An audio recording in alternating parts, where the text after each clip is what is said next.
අපි සමග එකතු වෙන සියලු දෙනාම ඉතා ගෞරවයෙන් අපි පිළිගන්නවා. අද निराहार දේව මෙහෙයට එකතු වෙන හැම කෙනෙක්ම අපි දෙවියන් වහන්සේගේ අතට බාර කරනවා. අපි අද निराहार දේව මෙහෙය මේ දිනේ දෙවියන් වහන්සේගේ අතට බාර කරලා යාඥා කරමු. ආදරවන්ත දෙවියන් වහන්සේ අද දවසේදී ඔබ වහන්සේගේ පාද පාමුලට ඇවිල්ලා ස්වාමීන් වහන්සේ සමග සම්බන්ධ වෙන දුන්නු මේ කාලය ගැන ඔබ වහන්සේට ස්තුති කරනවා පියාණනි. ස්වාමීනි අද දවසේදී निराहारව සිටින සෑම කෙනෙක්ටම ඔබ වහන්සේගේ ශක්තිය ධෛර්යය බලය දී ස්වාමීනි ඔබ වහන්සේ වෙතට ලං වෙන්නට ඔවුන්ට උපකාර කරන්න. මේ নমස්කාරයේ පටන්ගත් මුළු ලෙස සිටම ඉවරන තෙක් ඔබ වහන්සේ අප සමග රැඳී සිටමින් ස්වාමීනි ඔබ වහන්සේගේ ආත්මය අපට ලබා දී ඔබ වහන්සේගේ මඟ පෙන්වීම අපට ලබා දෙන නිසා ඔබ වහන්සේට ස්තුති කරනවා. මේ සෑම දෙයක්ම ඉල්ලා සිටින්නේ නාසරේත යේසුස් ක්‍රිස්තුස් වහන්සේගේ බලවත් වූ නාමයෙන්ය. ආමේන්.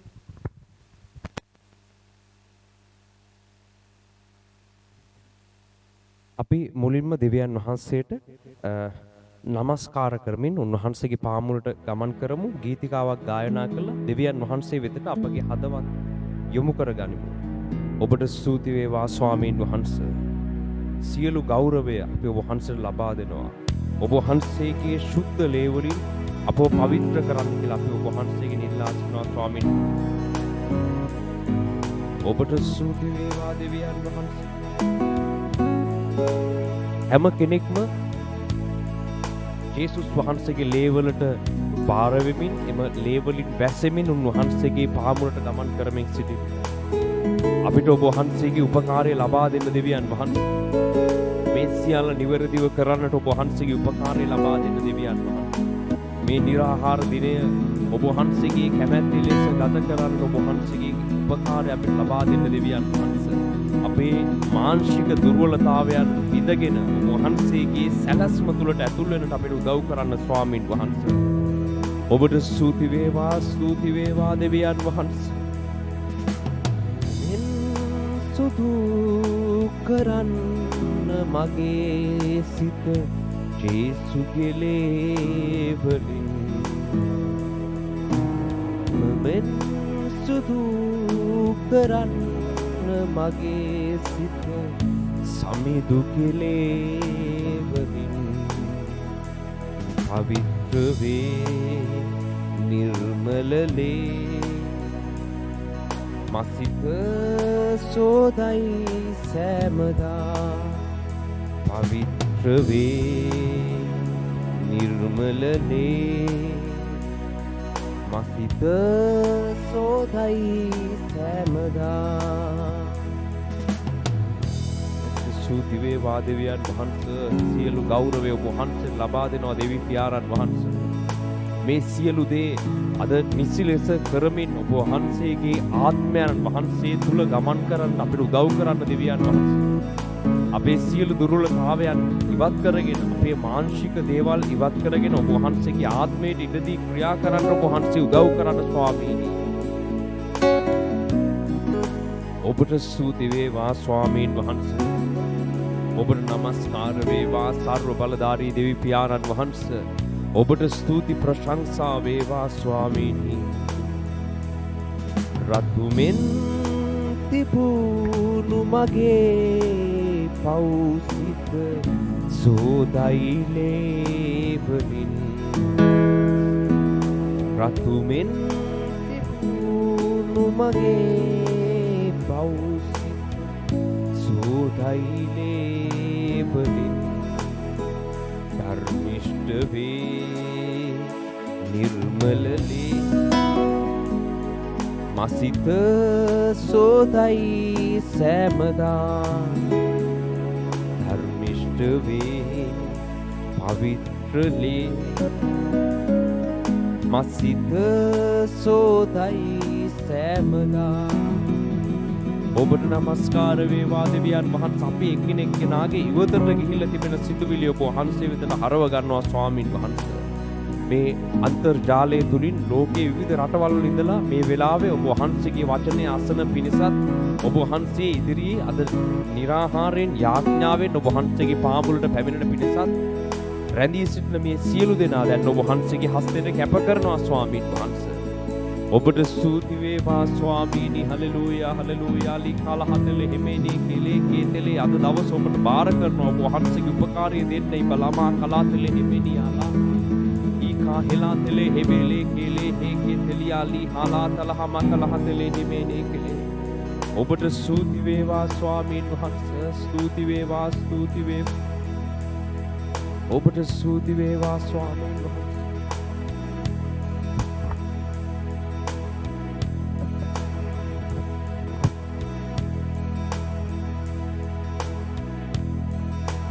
අපි අද මුලින්ම දෙවියන් වහන්සේගේ වචනය වෙතට අවධානය යොමු කරලා ඉන් පසුව නැවත වතාවක් නමස්කාරයෙන් දෙවියන් වහන්සේත් එක්ක සම්බන්ධතාවයට ඇතුල් වෙමු.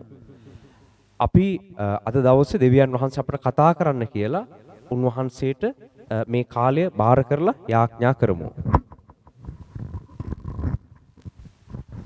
සර්ව බලධාරී දෙවියන් වහන්සේ පියාණන් අද දවසේදී ඔබ වහන්සේ අපට කතා කරන්න කියලා ස්වාමිනිය ඔබ වහන්සේගෙන් ආද සිටිනවා දෙවියන් වහන්සේ පියාණන් අද දවසේදී දෙන්නා වූ වචනය අපට තේරුම් ගන්නට ඔබ වහන්සේගේ ආත්මයන් වහන්සේගේ මඟ පෙන්වීම අප හැම කෙනෙකුටම ලබා දෙන්න.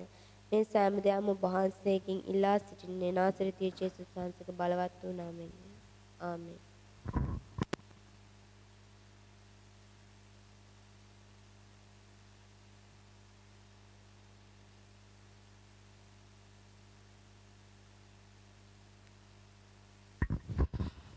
අපි පහුගිය සතිවල දෙවියන් වහන්සේ අපට ලබා දෙන කැඳවීම පිළිබඳව අධ්‍යයනය කරමින් සිටියා. නායකත්වයේ කැඳවීම පිළිබඳව පහුගිය සතියේ අපි ඉගෙන ගත්තා. ඒ යටතේ අනාගත වක්‍රවරුන්ව දෙවියන් වහන්සේ කැඳවපු විදිහ පහුගිය දවසේ ඉගෙන ගත්තා.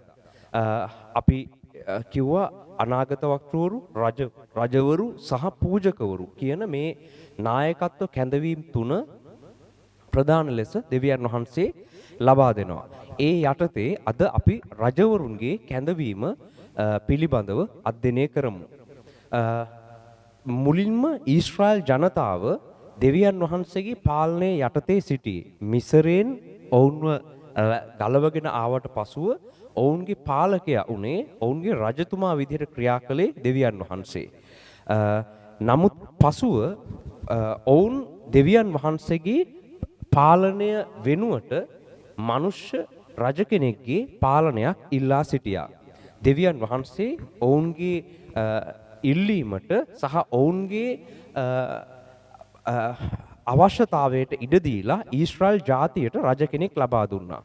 ඊට පෙර වෙනත් ජාතීන්ට රජවරු සිටියා. ඒ ජාතීන්ගේ රජවරු දැකලා මේ ඊශ්‍රායල් ජාතියත් තමන්ට රජ කෙනෙක් අවශ්‍යයි කියලා දෙවියන් වහන්සේගෙන් ඉල්ලා සිටියා. ඉතින් සාමුවෙල් කියන අනාගත වක්‍රවරයාගේ කාලෙදී ඊශ්‍රායල් ජාතිය සාමුවෙල් අනාගත වක්‍රවරයා ගාවට ගිහිල්ලා කිව්වා අපිට අනෙකුත් ජාතීන්ට වගේ අපිටත් රජ කෙනෙක් අවශ්‍යයි කියලා. ඒ කාලේ සාමුවෙල් දෙවියන් වහන්සේ කියපු සුද්ධ මාර්ගය ගමන් කරමින් සිටියා. නමුත් සාමුවෙල්ගේ පුත්‍රයන් වැරදි මාර්ගවලට යොමු වෙලා මුදලට විනිශ්චය පාවල දෙන්නටත් එක එක වැරදි දේවල් කරන්නටත් පටන් ගත්තා. ඔවුන් ඒ සාමුවෙල්ගේ පුත්‍රයන් විනිශ්චය කිරීම සඳහා පත් කරලා තිබුණා. නමුත් ඔවුන් ධර්මිෂ්ඨ මාර්ගවල ගමන් කරේ නැහැ. එම නිසා ඔවුන් කෙරෙහි තිබුණු විශ්වාසය ඊශ්‍රායල් ජනතාව කෙරෙන් බිඳිලා ගියා. ඒක නිසා ඔවුන් සාමුවෙල් අනාගත වක්‍රවරට කිව්වා අපිට දැන් වෙනත් අතින්ට වගේ රජ කෙනෙක් ලබා දෙන්න කියලා. පළමුවෙනි සාමුවෙල් පොතේ 8 වෙනි පරිච්ඡේදය අධ්‍යයනය කරද්දී මේ පිළිබඳව විස්තර වෙනවා. සාමුවෙල් අනාගත වක්‍රවරයාට කතා කළා ඊශ්‍රායල් වල හිටපු වැඩිමහල්ලන් රාමා කියන ස්ථානයේ රැස් වෙලා සාමුවෙල් ළඟට ඇවිත් කතා කොට ඔබ මහලුව සිටින්නේහිය ඔබගේ පුත්‍රය ඔබගේ මාර්ගවල නොහැසිරෙති. ඉතින් සියලු ජාතීන්ට මෙන් අප විනිශ්චය කරන පිණිස අපටත් රජෙකු පත් කළ මැනුවයි කීවෝය. මේ විදිහට ඊශ්‍රායල් ජාතිය සාමුවෙල් අනාගත වක්‍රවරයාගෙන් රජ කෙනෙක් ඉල්ලුවා. හැබැයි ඒ වෙලාවේ සාමුවෙල් අනාගත වක්‍රවරයා දුක් වුණා. මෙච්චර කාලයක් දෙවියන් වහන්සේ මේ ජාතිය රැගෙන ආවා. සාමුවෙල් අනාගත වක්‍රෝරයා ඔවුන්ව විනිශ්චය කරමින් මඟ පෙන්වුවා. නමුත් ඔවුන් දැන් ඒ පාලනය ප්‍රතික්ෂේප කරලා වෙන රජ කෙනෙක්ව ඉල්ලපු නිසා සාමුවෙල් අනාගත වක්‍රෝරයා දුක් වුණා. ඔහු දෙවියන් වහන්සේ ඉදිරියේ කිව්වා මේ අය මේ විදිහට රජ කෙනෙක් ඉල්ලනවා කියලා. දෙවියන් වහන්සේ කිව්වා ඒක ගැන නුඹ කලබල වෙන්න අවශ්‍ය නැහැ. ඔවුන් ප්‍රතික්ෂේප කරලා තිබෙන්නේ නුඹව නොවේ මගේ පාලනයයි. නමුත් ඔවුන් ඉල්ලපු විදිහට ඔවුන්ට අවශ්‍ය රජගෙනාව මම ලබා දෙනවා කියලා දෙවියන් වහන්සේ සාමුවෙල් අනාගත වක්‍රවරයාට කිව්වා. ස්වාමින් වහන්සේ සෙනග නුඹට කියන සියල්ල ගැන ඔවුන්ගේ හඬට ඇහුම්කන් දීපන්න කියලා සාමුවෙල් අනාගත වක්‍රවරයාට කිව්වා. පළමුවෙනි සාමුවෙල් පොතේ 8 වෙනි පරිච්ඡේදය සම්පූර්ණයෙන් අධ්‍යයනය කරොතින් ඔබට මේ කොටස් අධ්‍යයනය කරන්න පුළුවන්. 8 වෙනි පරිච්ඡේදයේ 7 සිට 9 දක්වා මාක්නිසාද ඔහු නුඹ එපා කළා නොව මා ඔවුන් කෙරෙහි රජකම් නොකරන පිණිස මා එපා කළේය. මා විසින් ඔවුන් මිසරයෙන් ගෙනා දවසේ පටන් අද දවස දක්වා මා අත්හැර වෙන දෙවිවරුන්ට සේවය කරමින් ඔවුන් කළා වූ සියලු ක්‍රියාවල හැටියට ඔවුහු නුඹටත් කරති. දැන් ඉතින් ඔවුන්ගේ හඬට ඇහුම්කන් දීපන්න. එසේ වී නමුත් ඔවුන් කෙරෙහි රජකම් කරන රජුගේ අන්දම ඔවුන්ට දක්වමින් ඔවුන්ට විරුද්ධව සාක්ෂි දීපන්නයි කීසේක. දෙවියන් වහන්සේ කියනවා ඔවුන් ඉල්ලන දේ මම ලබා දෙනවා. ඒ රජ කෙනාව ලබා දෙනවා. හැබැයි රජතුමා ආවම ඒ රජතුමාගේ ස්වરૂපය ඔවුන්ට සාක්ෂි දෙමින් දැන් ඔවුන් තමයි තමන්ගේ කැමැත්තට රජ කෙනෙක්ව ඉල්ලුවේ. දෙවියන් වහන්සේගේ පාලනය මෙච්චර කාලයක් තිබුණා. පොළොවේ මනුෂ්‍ය රජවරු සිටියේ නැහැ. ඔවුන්ට දෙවියන් වහන්සේගේ උපකාරය තිබුණා. හැබැයි දැන් ඔවුන් රජ කෙනෙක් ඉල්ලනවා. ඒක ඉල්ලන දේ දෙනවා. හැබැයි ඒ රජ කෙනාගේ ස්වરૂපය කොයි වගේද කියලා ගිහිල්ලා ඔවුන්ට විරුද්ධව සාක්ෂි දෙන්න කියලා සාමුවෙල් අනාගත වක්‍රවරයාට කතා කරලා කියනවා. ඉතින් දෙවියන් වහන්සේ ඔවුන්ගේ ඉල්ලීමේ පරිදි ලබා දෙන රජ කෙනාගේ ස්වરૂපය පිළිබඳව පළමුවෙනි සාමුවෙල් පොතේ 8 වෙනි පරිච්ඡේදයේ 11 සිට 17 කොටස්වල විස්තර වෙනවා. ඔහු කතා කොට නුඹලා කෙරෙහි රජකම් කරන්නා වූ රජුගේ අන්දම මෙසේ වන්නේය. ඔහු නුඹලාගේ පුත්‍රයන්ගෙන තමාගේ රතාචාර්යයන් හා අසරුවන් කොටද තමාගේ රතවලට පෙරටුවෙන් දුවන පිණිසද පත් කරන්නේය. ඔහු ඔවුන් සහස්ත්‍රාපතිපතීන් කොටද පනසාධිපතීන් කොටද පත් කරන්නේ. ඔහු සමහරුන් තමාගේ බිම් හාන්නටද තමාගේ ගොයම් කපන්නටද තමාගේ යුද්ධායුධත් රථායුධත් සාදන්නටද පත් කරන්නේය. ඔහු නුඹලාගේ දූවරුන් සුවඳ ද්‍රව්‍ය සාධන පිණිසද කෑම උයන පිණිසද රොටි පුලුස්සන පිණිසද ගන්නේය. ඔහු නුඹලාගේ කෙද්ද මිදි වතුද ඔලීව වතුද අතරින් හිතා හොඳ ඒවා අරන් තමාගේ සේවකයන්ට දෙන්නේය. නුඹලාගේ ධාන්‍ය වලින්ද මුද්‍රික ඵලෙන්ද දසයෙන් කොටසක්ගෙන තමාගේ ඇමතියන්ටත් සේවකයන්ටත් දෙන්නේය. නුඹලාගේ වැඩකාරයන්ද වැඩකාරීන්ද නුඹලාගේ ශෝභන වූ තරුණයන්ද නුඹලාගේ කොටලුවන්ද ගෙන තමාගේ වැඩට පත් කරගන්නේය. ඔහු නුඹලාගේ බැටළුවන්ගෙන් දසයෙන් කොටසක් ගන්නේය. නුඹලා ඔහුගේ සේවකයෝ වන්නහුය. ඒ දවසෙහි නුඹලා තෝරාගත් නුඹලාගේ රජු නිසා නුඹලා කෑගසනවා ඇත.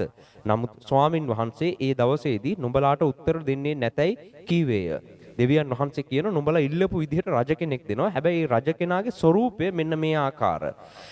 ඔහු මෙන්න මේ විදිහට තමයි ක්‍රියා කරන්න කියලා ඔහුගේ ස්වરૂපය ඊශ්‍රායල් ජාතියට සාමුවෙල් අනාගත වක්‍රවරයා ගිහිල්ලා දෙවියන් වහන්සේ කියපු විදිහට කියනවා. ඒ රජතුමාගේ ස්වરૂපය තමයි තමන්ගේ ආරක්ෂාවට ඒ ජාතියේ හිටපු මිනිසයන්ගේ පුත්‍රයන්ව පත් කරගන්නවා. තමන්ගේ ආරක්ෂාවට තමන්ට අවශ්‍ය දේවල් කරගන්න තමන්ගේ රැකවරණය පිණිස ඒ ඊශ්‍රායල් ජාතියේ පුත්‍රයන්ව තමන්ට ඕන විදිහට වෙන් කරගන්න. ඒක තමයි රජතුමාගේ හැටි. රජුගේ ව්‍යාපාර වැඩවලට රජතුමාගේ කෙත්වතුවල වැඩවලට එම ජනතාව යොදා ගන්නවා කියලා දෙවියන් වහන්සේ කිව්වා. නුඹලාට රජ කෙනෙක් අවශ්‍ය නම් මම දෙන්නම්. හැබැයි රජතුමා ආවම මෙන්න මේ විදිහට තමයි හැසිරෙන්නේ කියලා එයා කරන දේවල් දෙවියන් වහන්සේ පැහැදිලි කරලා දුන්නා. ඒ වගේම රජතුමාගේ නිවසේ වැඩවලට ඔහුගේ පෞද්ගලික දේවල් වලට නුඹලාගේ ශෝභන තරුණයන් සහ නුඹලාගේ පුත්‍රයන්ව වෙන් කරලා ඒ වෙනුවෙන් පිරිසක් පත් කර ගන්නවා.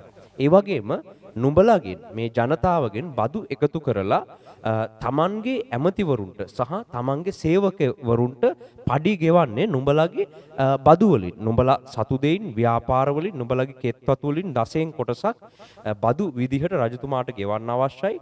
අන්න ඒ බදු වලින් තමයි ඉන්පසුව රජතුමාගේ සේවකයන්ට ඇමතිවරුන්ට මුදල් ගෙවනු ලබන්නේ. නුඹලට ඒ බදු ගෙවන්න සිද්ධ වෙනවා. ඒ වගේම නුඹලට තියෙන හොඳ වගාබිම්, හොඳ ව්‍යාපාර, නුඹලගේ ශාස්ත්‍රීය දේවල් රජතුමා තමන්ගේ යටතට අරගන්නවා. අරගෙන රජතුමාට අවශ්‍ය විදිහට තමයි ඒවා ඉදිරියේදී පරිහරණය කරන්නේ. ඒ වගේම රජතුමාට පෙරටුවෙන් ගිහිල්ලා යුද්ධ කරන පිණිස නුඹලගේ ජනතාව අතරින් නුඹලගේ පුත්‍රයන් අතරින් යුද හමුදාවක් පත් කර ගන්නවා කියලා දෙවියන් වහන්සේ කිව්වා. නුඹලා රජ කෙනෙක් ඉල්ලුවා. දැන් ඒ රජතුමා මම ලබා දෙනවා. හැබැයි ඒ රජතුමාගේ ස්වරූපය මෙන්න මේ ආකාරයි කියලා දෙවියන් වහන්සේ ඊශ්‍රායල් ජාතියට පැහැදිලි කරලා දුන්නා. ඊශ්‍රායල් ජාතිය රජතුමා මේ වගේ කියපු එක ගැන ඔවුන් වැඩිය හිතුවේ නැහැ. රජතුමාගේ ස්වරූපය ගැන කිව්වට ඒ ගැන ඔහු වැඩිය සිතුවේ නැහැ. ඔවුන් කිව්වා කමක් නැහැ. ඒ මොනවා වුණත් අපි ඒ රජතුමාට කැමතියි කියලා ඔවුන් ඒකට එකඟ වුණා. ඉතින් ඊශ්‍රායලේ පත් කරපු මුල්ම රජතුමාගේ ස්වරූපය දෙවියන් වහන්සේ පෙන්වලා දුන්නා. මෙන්න මේ ආකාර තමයි. අද ලෝකේ බොහෝ රටවල් වල ශ්‍රී ලංකාව තුලත් රජ කෙනෙක්ගේ ස්වරූපය අදටත් එලෙසම තමයි අපිට දකින්න පුළුවන්. වර්තමාන ශ්‍රී ලංකාවේ අතීතයේ හිටපු රජවරු, අතීතයේ හිටපු පාලකයන්, ලෝකේ අනෙකුත් රටවල් වල හිටපු පාලකයන් ඒ ස්වරූපයම තමයි. ඒ කියපු විදිහටම ජනතාවගෙන් පිරිසක් වෙන් කරගෙන තමන්ගේ ආරක්ෂාවට යොදාගත්තා. ජනතාවගේ බදු මුදල් වලින් ඔවුන් යැපුණා. ඔවුන්ගේ සේවකයන්ට ඒ වයින් මුදල් ගෙව්වා. ඒ වගේම රටේ තිබුණු වටිනා සම්පත් තමන්ගේ අත්යටතට අරගෙන තමන්ගේ අවශ්‍යතා අනුව ඒව හසරනවා. ඒක මොන පක්ෂය වුණත් මොන නායකයෙක් වුණත් රජවරයෙක්ගේ ස්වරූපය, රජ කෙනෙක්ගේ පාලකයෙක්ගේ ස්වරූපය මෙන්න මේ ආකාරයි කියලා දෙවියන් වහන්සේ එදා කියපු විදිහට අදත් එලෙසම ලෝකයේ සියලු රාජ්‍යයන් වල ශ්‍රී ලංකාව තුලත් පාලනය එලෙසම පවතිනවා. මනුෂ්‍ය පාලනයේ ස්වරූපය ඒක තමයි. මනුෂ්‍ය රජ කෙනෙක්ගේ ස්වරූපය දෙවියන් වහන්සේ එදා විස්තර කරපු ආකාරයම තමයි. ඉතින් ඊශ්‍රායල් ජාතිය ඉල්ලපු විදිහට දෙවියන් වහන්සේ ඔවුන්ගේ පළමු රජකෙනාව පත් කරලා දුන්නා. ඒ පළමු රජකෙනා විදිහට දෙවියන් වහන්සේ කැඳෙව්වේ සාවුල් කියන තමන්ගේ පියාගේ බැටළුවන් බලාගෙන හිටපු, පියාගේ ව්‍යාපාරවලට උදව් වෙමින් හිටපු ධනවත් තරුණයෙක්ව තමයි ඊශ්‍රායලේ රජතුමා විදිහට කැඳෙව්වේ. ඔහුගේ කතාව ඔබට පළමුවෙනි සාමුවෙල් පොතේ දකින්න පුළුවන්. ඔහු එඬේරෙක් විදිහට තමන්ගේ පියාගේ බැටළුවන් බලාගෙන හිටියා. ඔහු පියාගේ ව්‍යාපාරවලට උපකාර කරමින් සිටියා. එක වෙලාවක ඔහු පියාගේ බැටළුවන් නැති වෙලා ඔවුන් සොයන්න ගියපු වෙලාවක තමයි සාමුවෙල් අනාගත වක්තෘවරයාවත් ඔවුන්ට මුණ ගැහෙන්නේ. ඔහු ධනවත් මිනිසෙක් විදිහට එවකට ඊශ්‍රායලේ යම් තත්වයක් ගොඩනගාගත්ත පවුලකින් පැමුණුණු කෙනෙක්. ඒ වගේම ඔහු බයිබලයේ විස්තර වෙන ඔහු උසමහත ශක්තිමත් ඒ සියලු ජාති හිටපු බොහෝ මිනිසයන්ට වඩා උසින් වැඩි පුද්ගලයෙක් කියලා එහි විස්තර වෙනවා. ඒ වගේම ඔහු යටතේ සේවකයන් හිටියා. තමන්ගේ නැති වුණු බැටළුවන් හොයාගෙන ඔහු පැමුණුනේ සේවකයන් සමග බව ඒ පරිච්ඡේදවල විස්තර වෙනවා. මෙන්න මෙවැනි කෙනෙක් දෙවියන් වහන්සේ ඊශ්‍රායල්ගේ පළමුවෙනි රජු විදිහට පත් කළා. මිනිසයන්ගේ ඉල්ලීම පරිදි දෙවියන් වහන්සේ ඒ නායකත්වය ලබා දුන්න බැවින් මිනිසයන්ගේ ඇස්වලට යහපත්ව පෙනෙන විදිහට ශක්තිමත් උසමහත මිනිසෙක්ව දෙවියන් වහන්සේ විසින් ඒ මිනිස්සු ඉල්ලීම විදිහට ලබා දුන්නා. හැබැයි මනුෂ්‍ය ඉල්ලීම පරිදි මිනිසයන්ගේ ඇස්වල පෙනීමට හොඳ විදිහට පෙනුන ඒ නායකත්වය යහපත් නොවන බව ටික කාලයක් යද්දී ඔවුන්ටම තේරෙන්න පටන් ගත්තා. නමුත් මුල් අවදියේ මිනිසයන් එම නායකත්වයේ පිළිගෙන ඒ නායකත්වයේ තමන්ගේ ඇස්වලට පෙනෙන ප්‍රමාණයෙන් යහපත් කියලා ඔවුන් සිතලා ඔහුගේ සිත ඔවුන් දුටුවේ නැහැ. සාවුල්ගේ ඇතුළාන්තය දුටුවේ නැහැ. මිනිසයන් සාවුල්ව පිටින් බලලා ඔහු රජු විදිහට පිළිගත්තා. ඔහු දෙවියන් වහන්සේත් ඊශ්‍රායල් වරුන්ගේ ඇස්වල පෙනීමේ හැටියට ඔවුන්ගේ ඇස්වලට හොඳයි කියලා හිතන විදිහට ඔවුන් අන්‍ය ජාතිකයන් දිහා බලලා ඒ වගේ රජ කෙනෙක් ඉල්ලපු නිසා දෙවියන් වහන්සේ ඒ වගේ රජ කෙනෙක් ඊශ්‍රායල් ජාතියට ලබා දුන්නා. හැබැයි ඔහුගේ හදවත දෙවියන් වහන්සේ දැනගෙන හිටියා. නමුත් ඊශ්‍රායල් ජාතියට ඒවා තේරුම් ගන්න පිණිස දෙවියන් වහන්සේ ඔවුන් ඉල්ලපු විදිහට සාවුල්ව ඔවුන්ට ලබා දුන්නා. ඒ වගේම පසු කලක් යන විට සාවුල් තමන්ට ලැබුණු සියලු වරප්‍රසාද තමන්ගේ වාසියට තමන්ගේ වංශයේ වර්ධනය උදෙසා යොදාගත්ත විදිහ අපිට බයිබලයේ දකින්න පුළුවන්. ඒ වගේම ඔහු දෙවියන් වහන්සේ විසින් පත් කරලා ඊශ්‍රායල් ජාතිය බාර දුන්නා. හැබැයි ටික කාලක් යනකොට දෙවියන් වහන්සේ උන්වහන්සේගේ සැලැස්මක් කිරීම සඳහා තමන්ව පත් කරපු බව අමතක කරලා තමන්ගේ අවශ්‍යතා උදෙසා මිනිස්යන්ව හසුරවන්නෙක් බවට ඔහු පත් වුණා.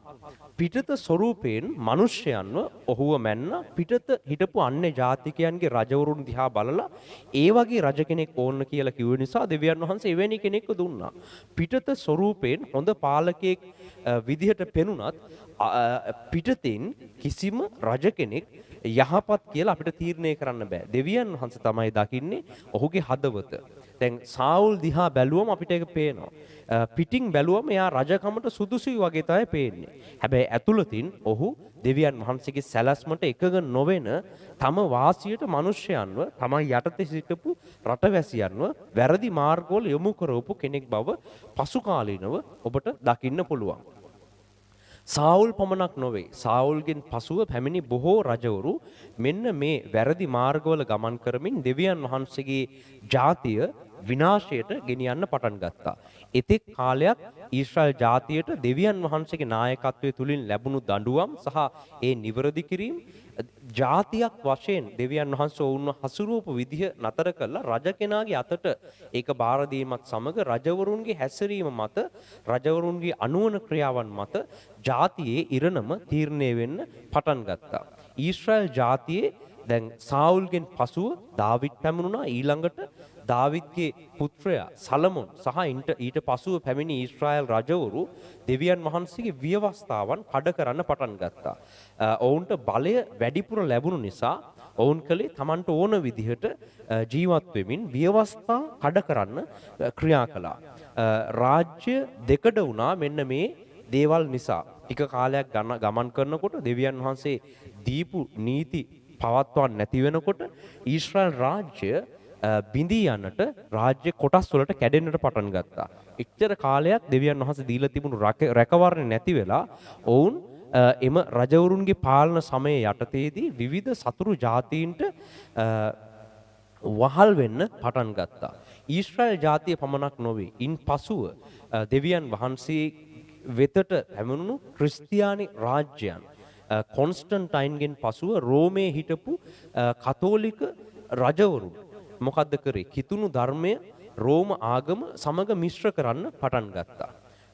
කොන්ස්ටන්ටයින්ගේ කාලයේ රෝමය තුල ක්‍රිස්තියානි ධර්මයට රාජ්‍ය අනුග්‍රහය ලැබුණා. හැබැයි ඉන් පසුව පැමිණි රජවරු ඒ කිතුණු ධර්මය පිළිබඳව නිවැරදි අවබෝධයක් නොමැතිව ඔවුන් තමන්ගේ වාසියට ඒ ධර්මයේ භාවිතා කරන්න පටන් ගත්තා.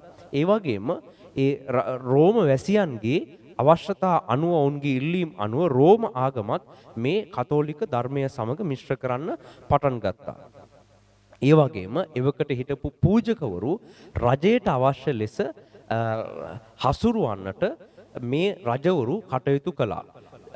ඒ නිසා කතෝලික සභාවට අනවශ්‍ය බොහෝ දේවල් පැමුණා. ඒක තුලට දේශපාලනය ඇතුල් වුණා. මේ නිසා මේ රජවරුන්ගේ පාලනය ඉතා විනාශකාරී තත්වයකට පත් වෙලා තිබුණා. ඊශ්‍රායල් ජාතිය තුල මේ රජවරුන්ගේ පාලනය විනාශකාරී තත්වයක තිබුණා වගේම ඉන් පසුව ක්‍රිස්තියානි රාජ්‍යයන් බිහි වෙන්න පටන් ගත්තමත් මුලින්ම රෝමය තුල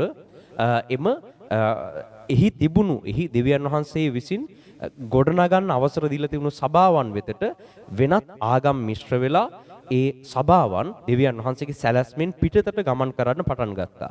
ඒ පමණක් නොවේ. ඉන් පසුව ඒ ඒ සභාව දෙකට වෙලා ක්‍රිස්තියානි සහ කතෝලික විදිහට කොටස් දෙකකට බෙදිලා ක්‍රිස්තියානි රාජ්‍යයන් වෙනම යුරෝපයේ ඇමරිකාවේ ආසියාතික අනෙකුත් ප්‍රදේශවල ව්‍යාප්ත වෙන්න පටන් ගත්තා.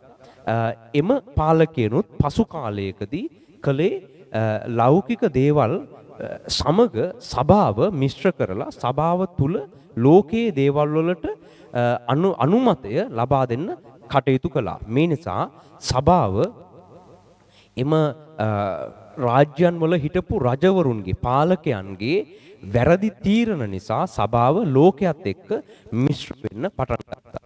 ඔබට දැන් පැහැදිලි වෙයි මුලින්ම දෙවියන් වහන්සේගෙන් රජ කෙනෙක්ව ඉල්ලපු ඊශ්‍රායල් මුල් යුගයේ සිට ඉන්පසුව ක්‍රිස්තියානි සභාවන් ගොඩනැගුණු ආරම්භක යුගය ඉන්පසුව වර්තමාන කාලයේ වන විටත් ක්‍රිස්තියානි රාජ්‍යයන් වල පාලකයන්ගේ සමහර වැරදි තීරණ ඔවුන් සභාව තමන්ගේ අවශ්‍යතාවලට යොදා ගැනීම නිසා මනුෂ්‍ය පාලනය නිසා සිදු වෙලා තිබෙන විනාශය කොච්චර දරුණුවට ගිහිල්ලා තියෙනවද කියන එක ඔබට මේ අනුව පැහැදිලි වෙන්න අවශ්‍යයි. ඒ වගේම බොහෝ දෙවියන් වහන්සේගේ ජනතාව පාලනය කරපු රජවරු අර මුලින් කැඳවපු සාවුල් වගේම තමයි. සාවුල් තමන්ගේ කැමැත්තට දේවල් කරා වගේ ඉන්පසුව පැමිණුණු බොහෝ රජවරු තමන්ගේ කැමැත්තට මිනිස්යන්ව මෙහෙයවන්න පටන් ගත්තා. ඒක නිසා දෙවියන් වහන්සේගේ සැබෑ කැඳවීම ඇති නායකයන්ට පීඩා ඇති වෙන්න පටන් ගත්තා. උදාහරණයක් විදිහට මේ සාවුල්ගේ කතාව තුලම දකින්න පුළුවන්. ඔහු දෙවියන් වහන්සේගේ හිතට එකඟ නොවන විදිහට වැඩ කරපු නිසා දෙවියන් වහන්සේ ඊළඟට දාවිත්ව රජකමට කැඳෙව්වා දෙවියන් වහන්සේගේ හිතට එකඟ පුද්ගලයෙක් විදිහට. හැබැයි ඔහුට මේ සාවුල් විසින් පීඩා කරන්න පටන් ගත්තා. ඔහුගේ නායකත්වයේ විසින් දාවිත් කියන දෙවියන් වහන්සේ කැඳවපු නායකත්වයට විරුද්ධව ඒ වගේ මේවකට හිටපු දෙවියන් වහන්සේ පත් කරපු පූජකවරුන්ට විරුද්ධව මේ සාවුල් කියන නායකත්වය ක්‍රියා කරන්න පටන් ගත්තා. ඒ වගේම බලහත්කාරයෙන් බොහෝ දේවල් ඔවුන් දෙවියන් වහන්සේගේ දරුවන්ගෙන් අත්පත් කරගන්න පටන් ගත්තා. දෙවියන් වහන්සේගේ ජාතිය සතුව තිබුණු දේවල් බලෙන් තමන්ගේ යටතට අරගෙන තමන්ගේ අවශ්‍යතා ඒවයින් ඉෂ්ට කරගන්න මේ මාර්ගයේ ගමන් කරපු සියලු නායකයන් කටයුතු කළා. ඒ වගේම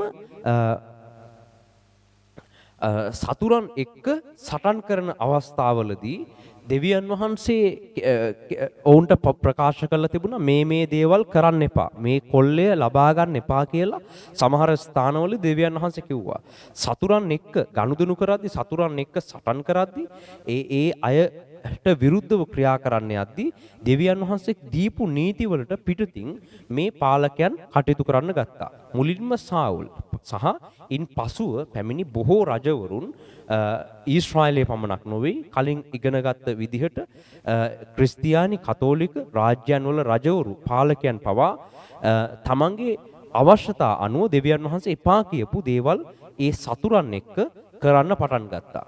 ඒ වගේම ඔවුන් අනාගත වක්තෘවරුන්ට ඇහුම්කන් දුන්නේ නැහැ. සාවුල් සාමුවෙල් කියන අනාගත වක්තෘවරට ඇහුම්කන් දුන්නේ නැහැ. වගේම ඉන් පසුව පැමිණි රජවරු ඒ කාලවල පැමිණි එක් අනාගත වක්තෘවරුන්ට ඇහුම්කන් දුන්නේ නැහැ. ඊශ්‍රායලයට සලමොන් රජතුමාගේ පසුව පැමිණි බොහෝ අනාගත වක්තෘවරුන් සිටියා. ඒ අනාගත වක්තෘවරුන්ට එම පත්වුණු රජවරුන් ඇහුම්කන් දෙන්නේ නැතුව තමන්ගේ හිතුමනාපයට වැඩ කරන්න පටන් ගත්තා. ඒ වගේම ඔවුන් අශුද්ධ ආත්ම සමග සාතන් සමග ගිවිසුම් ඇති කරගෙන වැඩ කරන්න පටන් ගත්තා. මුලින්ම සාවුල් එලෙස කරපු ආකාරය අපිට දකින්න පුළුවන්. සාවුල් සමග එක නපුරු ආත්මයක් ක්‍රියා කරපු විදිහ, ඒ වගේම සාවුල් ගිහිල්ලා ආත්ම බන්ධනකාරයන් සමග එකතු වෙලා ඔවුන්ගෙන් විචාරන්න ගියපු විදිහ ඔබට මේ පළමුවෙනි සාමුවෙල් පුතේ දකින්න පුළුවන්. ඉන් පසුව පැමිණි රජවරුත් එම මාර්ගවල ගමන් කරමින් සලමුන් දේව මාලිගාව තුල රූප නමස්කාරය ගෙනාපු විදිහත්, ඉන් පසුව පැමිණි අනෙකුත් රජවරුන් වෙන වැරදි නමස්කාර වෙන දේව නමස්කාර යෙරුසලමට කැඳවගෙන ආපු විදිහත් මේ අශුද්ධ ආත්ම සමග ඔවුන් ක්‍රියා කරන්න පටන් ගත්තා. දෙවියන් වහන්සේ මෙච්චර කාලයක් දීලා තිබුණු නායකත්වයේ මිනිස්යන්ගේ අතට පත්වීමත් සමග ඔවුන් සාතන් සමගත් ගිවිසුම් ගහගෙන ජාතිය විනාශයට රැගෙන යන්න පටන් ගත්තා. තමන්ගේ බලය පවත්වගෙන යන්න ඔවුන් කළේ අහිංසක අනෙකුත් මිනිස්යන්ව ඉස්සරහට දාලා ඔවුන්ව යුද්ධවල ඉදිරියට දාලා ඔවුන්ව පූජා වෙන්න සැලැස්සුවා. මෙච්චර කාලයක් දෙවියන් වහන්සේ ජාතිය රැකගෙන ආරක්ෂා කරගෙන ආවා. මෝසෙස් ඇතුළු දෙවියන් වහන්සේ පත් කරපු දෙවියන් වහන්සේගේ කැඳවීමලත් සේවකයන් ඔවුන් කළේ මෙච්චර කාලයක් එම ජාතිය උදෙසා පෙරටුවෙන් ගමන් කිරීම. නමුත් ඉන් පසුව පැමිණි මේ බලය ලැබපු රජවරු තමන්ගේ රැකවරණය උදෙසා තමන්ගේ බලය පවත්වාගෙන යාමේ අභිලාෂයෙන් අහිංසක මිනිස්සුන්ව යුද්ධයේ ඉදිරියට දාලා තමන් රැකිලා ඉන්න කටයුතු කළා. මේ නිසා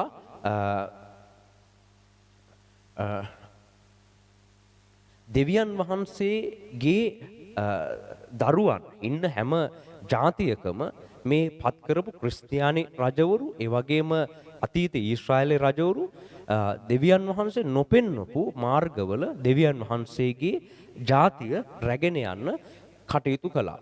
ඒ තුලින් සිද්ධ වුණේ දෙවියන් වහන්සේ කරන්න ගිය සැලැස්ම තව තව ප්‍රමාද වීම. ඒ සැලැස්ම එම ජාතීන් තුල ඉෂ්ට නොවීම. ඔවුන්ගේ රාජ්‍ය සීමා සහිතව ටික කාලයක් පමණක් පැවතිලා ඔවුන්ගේ බලහත්කාරය ඔවුන්ගේ මුරණ්ඩු සිත් තමන්ගේ ජීවිත කාලය තුල ඔවුන් ක්‍රියාත්මක කරගෙන ගියා. හැබැයි ඔවුන්ගේ විනාශයත් එක්ක එම රජකම අවසන් වෙලා ගියා. දැන් සාවුල්ගේ අකීකරුකම නිසා ඔහුගේ මුළු වංශයටම දීලා තිබුණු රජකම අහිමි වෙලා ගියා. හැබැයි දාවිද්ට ඊළඟට දුන්න පොරොන්දුවේ ප්‍රකාරයට දාවිද්ගේ වංශයෙන් රජකම එළියට ගියේ නැහැ. හැබැයි ඒ වුණත් ඒ රජවරුත් ඉන් පසුව Tamanට කැමති විදිහට දේවල් කරද්දී ඔවුන්ගේ රජකම සීමා වුණා. ඔවුන්ට පාලනය කරන්න දුන්න අවුරුදු ගාන සීමා වෙමින් ඔවුන්ගේ විනාශයත් එක්ක ඔවුන්ගේ පාලන ක්‍රම බිඳ වැටෙන්න පටන් ගත්තා.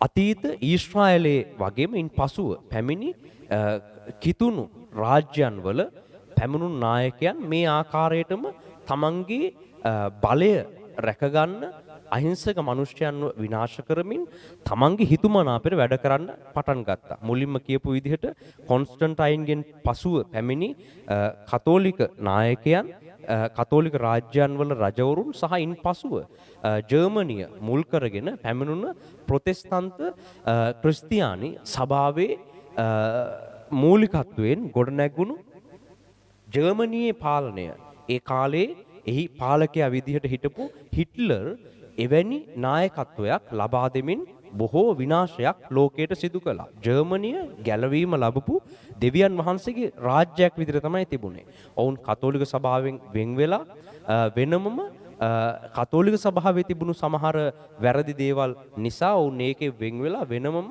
ඔවුන් ක්‍රිස්තියානි නිකායක් විදිහට වෙන් වුණා. හැබැයි ඔවුන් ඊට පස්සේ ඔවුන්ට පත්වුණු රජතුමා නිසා හිට්ලර් කියන පාලකයා නිසා ඒ ජාතිය සහ මුළු ලෝකෙටම ලොකු විනාශයක් තුලින් ගමන් කරන්න සිද්ධ වුණා.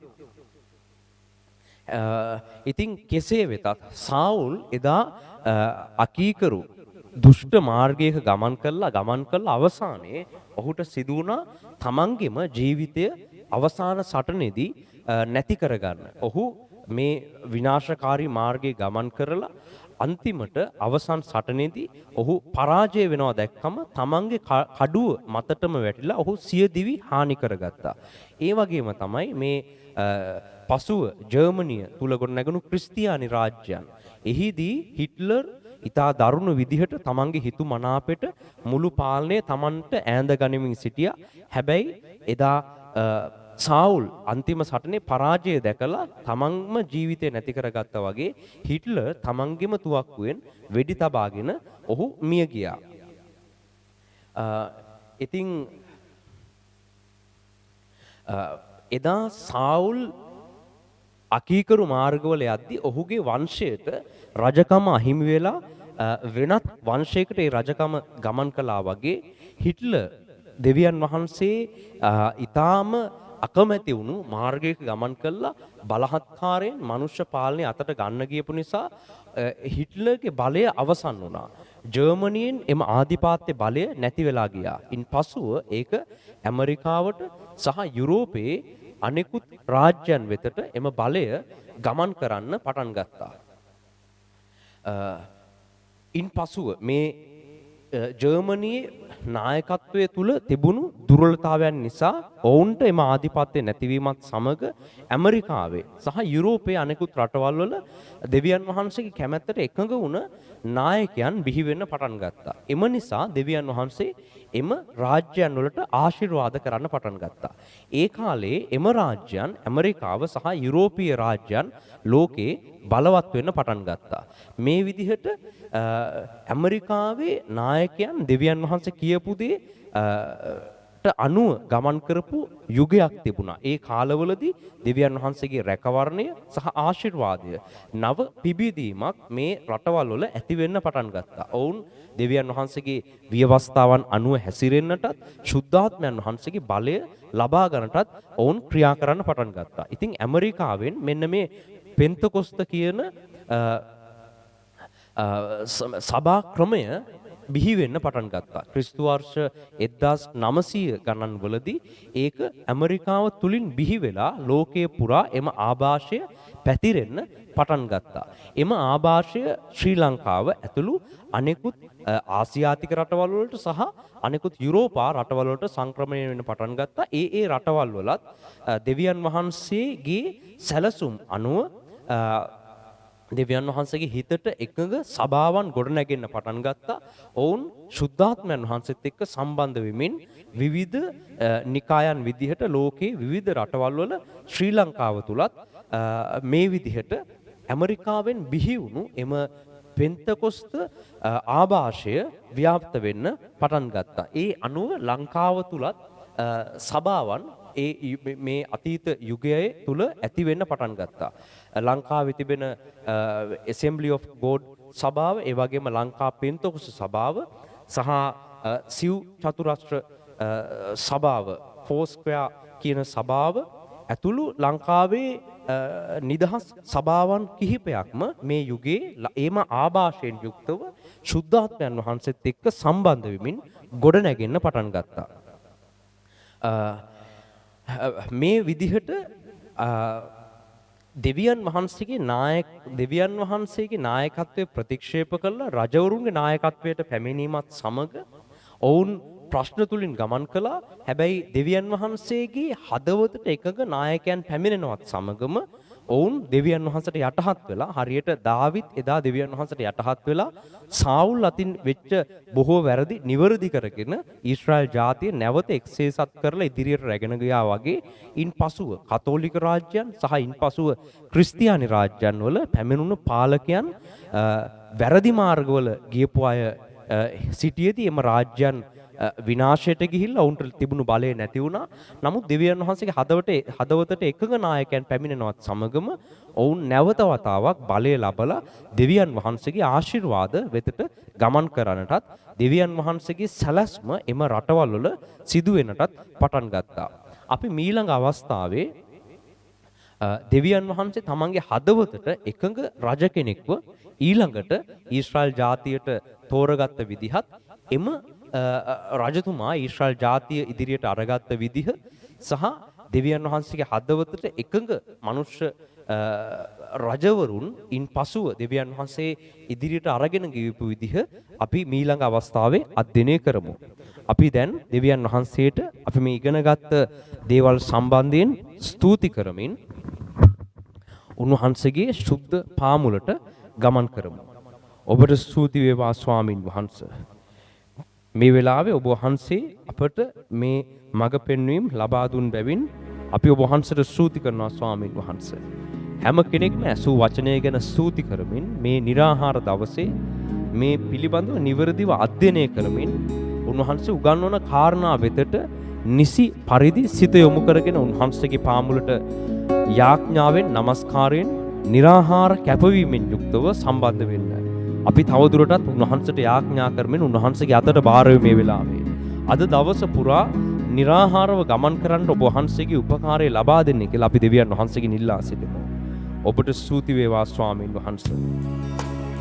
ඔබ ඔබට නමස්කාර වේවා ස්වාමීනි හලෙලූයා. ඔබ වහන්සේට ප්‍රශංසා වේවා ස්වාමීන් වහන්සේ. ඔබට ස්තුති වේවා ස්වාමීනි හලෙලූයා හලෙලූයා හලෙලූයා. ඔබට නමස්කාර වේවා. අපි ජේසුස් වහන්සේගේ ලේ වලින් පවිත්‍ර වෙනවා. අපිට කැමති මාර්ගවල ගමන් කළා නම් අපේ කැමැත්තට ගමන් කරා නම් ඒවයි අවසානයේ මහා විනාශයකට මුහුණ දෙන්න අපිට සිදු වෙලා ඇති. එම නිසා අපි දෙවියන් වහන්සේගේ කැමැත්තට ඉඩ දෙමින් උන්වහන්සේගේ පාලනයට අවනත වෙමු. උන්වහන්සේ පෙන්වන මාර්ගයේ ගමන් කරන පිණිස අපේ සිත් යොමු කර ගනිමින් අපේ දුර්වලතාවයන් ජේසුස් වහන්සේගේ ලෙයින් මුළුමනින් සෝද ගනිමින් සිටිමු. ඔබට ස්තුති වේවා ස්වාමින් වහන්සේ. රතුමෙන් තිබුණු මගේ පෞසිත සෝදයිලේ වලින් රතුමෙන් තිබුණු මගේ පෞසිත සෝදයිලේ වලින් ධර්මිෂ්ඨ වේ නිර්මලලේ මසිත සෝදයි සෑමදා ධර්මිෂ්ඨ වේ නිර්මලලේ මසිත සෝදයි සෑමදා. ඔබට ස්තුති වේවා ස්වාමීන් වහන්සේ. ඔබට නමස්කාර වේවා. ඔබට නමස්කාර වේවා ස්වාමීන් වහන්සේ. මේ निराහාර දිනේ මේ කාරණා නිවැරදිව තේරුම්ගෙන ඔබ වහන්සේගේ ආත්මයේ සමග සම්බන්ධ වෙන්න අපිට උදව් කරන්න ස්වාමීන් වහන්සේ. අතීතයේ පටන් මිනිසයන් තමන්ගේ කැමැත්තට තම ගෞරවය තම තැන රැකගන්න දෙවියන් වහන්සේගේ සැලසුම් විකෘති කළ නිසා මනුෂ්‍ය පාලනය අසාර්ථක වී මුළු දෙවියන් වහන්සේගේ සෙනග විනාශයකට ගමන් කළා. නමුත් ඔබ වහන්සේ අප සමග නැවත ක්‍රියා කරමින් ඔබ වහන්සේ අපට වැරදුණු තැන් නිවැරදි කර දෙන්න කියලා ඔබ වහන්සේගෙන් ඉල්ලා සිටිනවා. මේ निराහාර දවසේදී අපි වැටී සිටින යම් තැනක් වේ නම් අපි අපේ කැමැත්තට ඔබ වහන්සේ කැඳ වූ කැඳවීමට අවනත වෙන්නේ නැතුව ඒ කැඳවීම අපේ වාසියට භාවිතා කරමින් වැරදි මාර්ගයක සිටිනම් ඒවා නිවැරදි කරගෙන ඔබ වහන්සේගේ උපකාරයට ඔබගේ සලස්මට ඇතුල් වෙන අපිට උදව් කරන්න ස්වාමීන් වහන්සේ. ඔබට ස්තුති වේවා ස්වාමීන් වහන්සේ. හලෙලූයා. ඔබට නමස්කාර වේවා නමස්කාර වේවා නමස්කාර වේවා ස්වාමීන් වහන්සේ. ඔබට ස්තුති වේවා. ඔබට නමස්කාර වේවා. ඔබට ස්තුති වේවා ස්වාමීන් වහන්සේ. හැම කෙනෙක්ම යාඥාවෙන් දෙවියන් වහන්සේට මේ ගීතිකාවන් සමග එකතු වෙලා මේ निराහාරය නිවැරදිව කරන පිණිස ඒ තුල දෙවියන් වහන්සේගේ සැලැස්ම ඔබ තුල ඉෂ්ට වන පිණිස යාඥාවෙන් සම්බන්ධ වෙමින් සිටින්න. ඔබගේ අභියසේ රැඳී සිටින්නේ මා. ඔබගේ අභියසේ රැඳී සිටින්නේ මාහද මන්දිරේ වැඩවසනා සමිදේ මාහද මන්දිරේ වැඩවසනා සමිදේ මගේ ජේසුනේ මගේ ජේසුනේ මගේ ජේසුනේ මගේ ජේසුනේ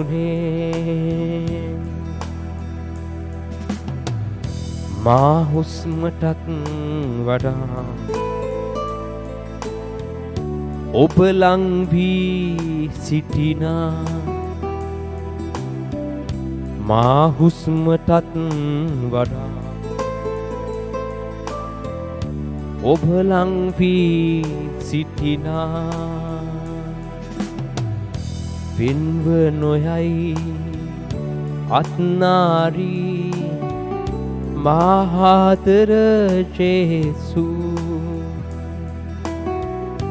වෙන්ව නොයයි අත්නාරි මහතර ජේසු ඔබට නමස්කාර වේවා. දෙවියන් වහන්සේ ඊශ්‍රායල් ජාතියට ඔවුන්ගේ හුස්මට වඩා ලං වී සිටිය බව ඔවුන් අමතක කළා. දෙවියන් වහන්සේගේ පාලනයේ තිබෙන යහපත්කම ඊශ්‍රායල් ජනතාව අමතක කරලා අන්‍ය ජාතිකයන්ට වගේ අපිටත් රජවරු අවශ්‍යයි කියලා දෙවියන් වහන්සේගෙන් ඉල්ලුවා. දෙවියන් වහන්සේ මෙච්චර කාලයක් ඔවුන් රැගෙන ආපු මාර්ගය ප්‍රතික්ෂේප කරලා දෙවියන් වහන්සේගේ පාලනය අවසන් කරලා අපිට මනුෂ්‍ය පාලන අවශ්‍යයි කියලා ඔවුන් ඇසට පෙනෙන විදියට අන්‍ය ජාතීන් දිහා බලලා දෙවියන් වහන්සේගෙන් ඉල්ලුවා. දෙවියන් වහන්සේ ඔවුන්ගේ කැමැත්තට ඉඩ දීලා ඒකේ තිබෙන විනාශය දෙවියන් වහන්සේ ඔවුන්ට පෙන්නුවා. ඔවුන්ගේ කැමැත්ත විදිහට අන්‍ය ජාතිකයන් වගේ ඉල්ලපු රජ කෙනාගේ හැටියට ඔවුන් ලබපු රජු මහා විනාශයක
මේ ඉගෙනගත්ත සියලු දේ ගැන අපි දෙවියන් වහන්සේට ස්තුතිවන්ත වෙමු.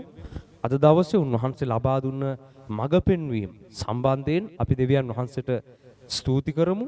අපි සියලු දෙනා මේ निराහාර දිනය දෙවියන් වහන්සේගේ කැමැත්ත ලෙස ගමන් කරමින් අපේ කැමැත්ත ඉල්ලන්න හදිස්සි වෙන්නේ නැතුව එදා ඊශ්‍රායල් ජාතිය හදිස්සි වෙලා තමන්ගේ කැමැත්ත ඉල්ලන්න ගිහිල්ලා ඔවුන් වරද්දගත්තා වගේ අපි හදිස්සි වෙලා දෙවියන් වහන්සේගෙන් අපේ කැමැත්ත ඉල්ලන්න යන්නේ නැතුව දෙවියන් වහන්සේගේ සැලැස්ම අපේ ජීවිතයේ සිදුවෙන තුරු ඉවසීමෙන් සිටින්නට අවශ්‍ය ශක්තිය ඒ මඟ පෙන්වීම අපි අද මේ निराහාර දිනය තුල ලබා ගන්නට අවශ්‍යයි. අපි निराහාරව සිටින්නේ අන්න ඒ උදෙසා. අපේ මානසික කැමැත්තට ඉඩ දෙන්නේ නැතුව අපිට ඇහැට පේන අන්‍ය ජාතිකයන් කරන මාර්ගවල ගිහිල්ලා ඒ මාර්ගවල හැසිරෙන්නේ නැතුව දෙවියන් වහන්සේගේ සැලැස්මට අනුගත වන පිණිස අපි මේ निराහාර දිනය තුල උන්වහන්සේත් එක්ක සම්බන්ධ වෙනවා. එබැවින් අපිට අද මේ निराහාර දිනේ උන්වහන්සේගේ සම්පූර්ණ රැකවරණය උපකාරය දෙන්න කියලා අපි අද දවස කැපකොට අද උන්වහන්සේ කතා කළ සියල්ල ගැන ස්තුති කොට අපි මේ දේව මෙහි අවසන් කොට යාඥා කරමු.